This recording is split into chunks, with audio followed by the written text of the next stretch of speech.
Assalamualaikum warahmatullahi wabarakatuh. Pemirsa yang dimuliakan Allah, hari ini kita akan melanjutkan kajian Usfuriyah hadis kedua. Bismillahirrahmanirrahim.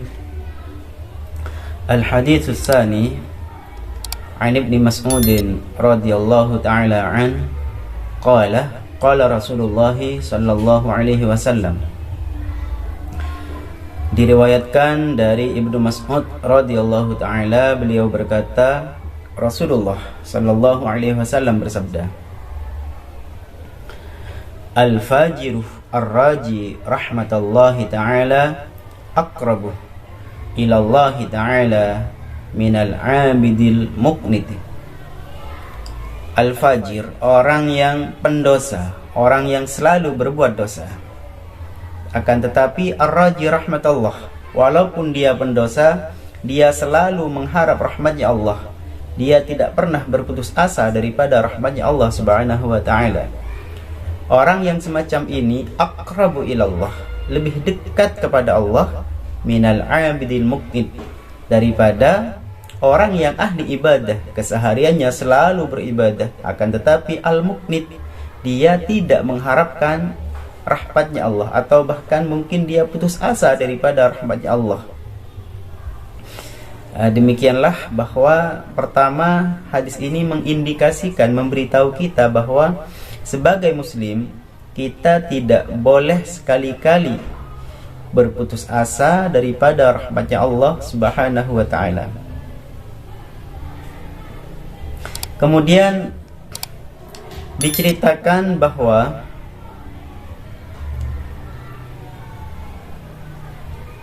dalam umat-umat terdahulu terdapat seorang laki-laki di mana orang ini sangat giat di dalam beribadah. Bahkan dia keras kepada dirinya sendiri. Akan tetapi laki-laki yang sangat giat beribadah ini, sangat keras terhadap dirinya sendiri ini, yaknatun nas min rahmatillah. Dia memutuskan harapan manusia daripada rahmatnya Allah. Dia membuat orang lain itu kemudian tidak mengharapkan rahmatnya Allah atau berputus asa daripada rahmatnya Allah. Maka bagaimana? Summa matah. Maka ketika laki-laki ini meninggal, faqala ya Rabbu mali indaka, faqala an-nar. Ketika dia bertanya pada Allah, ya Allah, mali indak, apa posisiku di hadapanmu ya Allah? Di mana tempatku ya Allah? Faqala an-nar. Ternyata kemudian Allah memposisikan dia di dalam neraka. Maka orang ini protes, gitu kan? Ya Rabbi, aina ibadati wa ijtihadi? Ya Allah, kok bisa saya ini jenengan masukkan ke neraka? Lalu di mana dulu kesungguhanku di dalam beribadah? Lalu di mana dulu ibadah-ibadah yang pernah aku lakukan?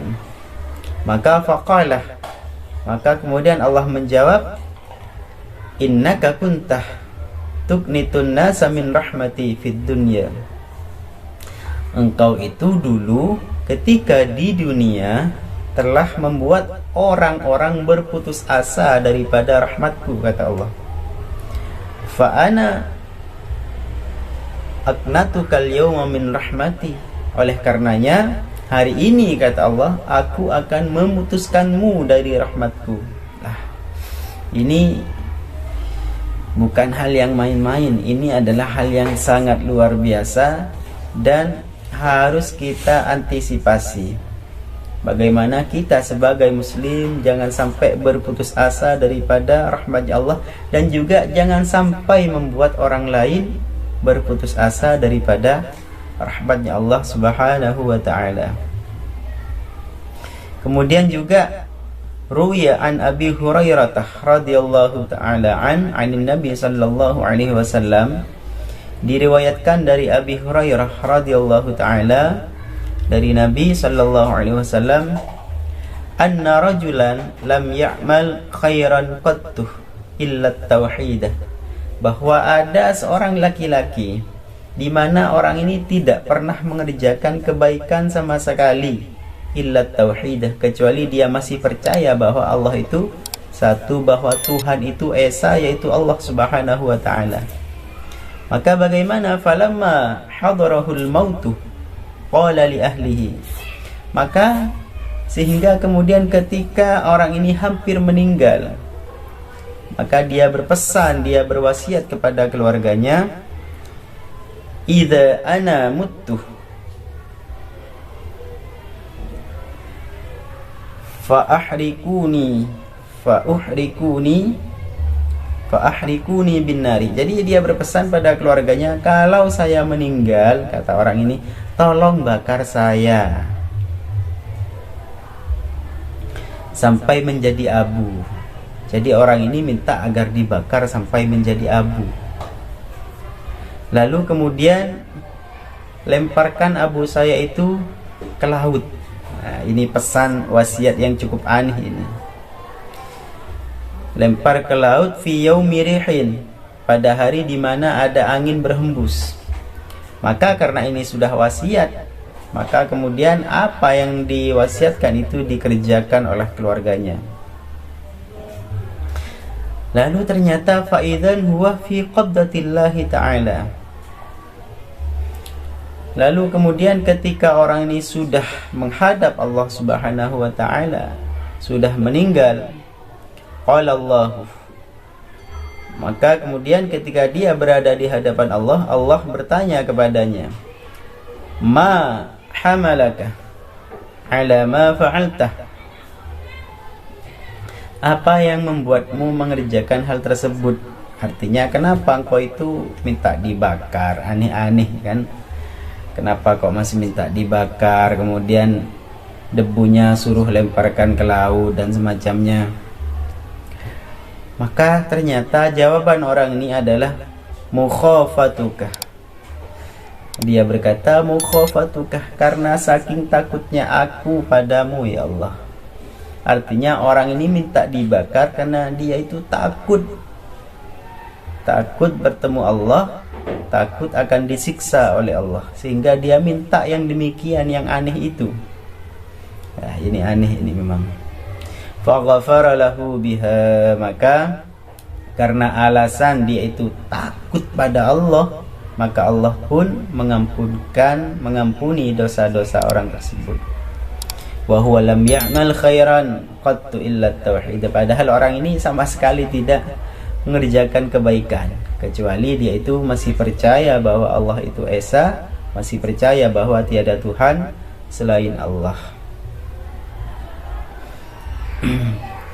Ini barangkali beberapa hal yang bisa menegaskan terhadap hadis di atas bahwa memang bagaimana kita ini sebagai muslim jangan sekali-kali merasa jauh dari rahmatnya Allah, atau bahkan merasa Allah tidak menyayangi kita. Jangan sampai seperti itu.